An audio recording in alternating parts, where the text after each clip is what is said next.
జనసేనాని పవన్ కళ్యాణ్ పెళ్లిల గురించి ముఖ్యమంత్రి వైఎస్ జగన్మోహన్ రెడ్డి పదే పదే మాట్లాడడం విమర్శలకు దారితీసింది. తాజాగా ఈ విషయం ఎన్నికల సంఘానికి ఫిర్యాదు వరకు వెళ్ళింది.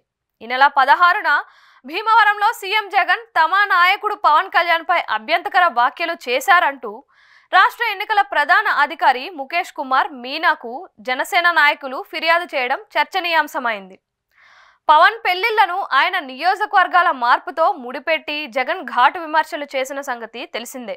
అయితే సీఎం జగన్ ఎక్కడా పవన్ కళ్యాణ్ పేరును నేరుగా ప్రస్తావించకపోవడం గమనార్హం. దత్తపుత్రుడు అంటూ పవన్ ను జగన్ దెప్పిపడుస్తూ ఉంటారు. అయినప్పటికీ పవన్ కళ్యాణ్ అభిమానులు జగన్ విమర్శల్ని తమ నాయకుడికి సంబంధించినవిగా భావించి ఆవేదన చెందుతున్నారు. పదే పదే పెళ్లిళ్ల గురించి ఎందుకు మాట్లాడుతున్నారని జగన్ ను నిలదీస్తున్నారు.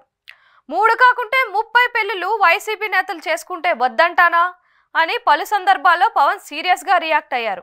పవన్ పై మ్యారేజ్ స్టార్, ప్యాకేజ్ స్టార్, నిత్య పెళ్లి కొడుకు అంటూ జగన్ తో పాటు వైసీపీ నేతలు సెటైర్స్ విసురుతూ ఉంటారు. ఎన్నికల సమయంలో వ్యక్తిగత దూషణలు, నియమావళి ఉల్లంఘన కిందకు వస్తుండటంతో చర్యలు తీసుకోవాలని సీఎంపై ఫిర్యాదు చేయడం గమనార్హం. రాష్ట్రంలోని మహిళల్ని కించపరిచేలా జగన్ మాట్లాడాడు అని జనసేన నేతలు తమ ఫిర్యాదులో పేర్కొనడం గమనార్హం. పవన్ పెళ్లిళ్ల గురించి మాట్లాడితే రాష్ట్రంలోని మహిళల గురించి విమర్శించడం ఎలా అవుతుందో వారికే తెలియాలి. ఇలాగైతే మహిళలకు రక్షణ ఎలా ఉంటుందని జగన్ ప్రశ్నిస్తుంటే అందుకు విరుద్ధంగా జనసేన నేతలు ఫిర్యాదు చేయడం చర్చనీయాంశంగా మారింది.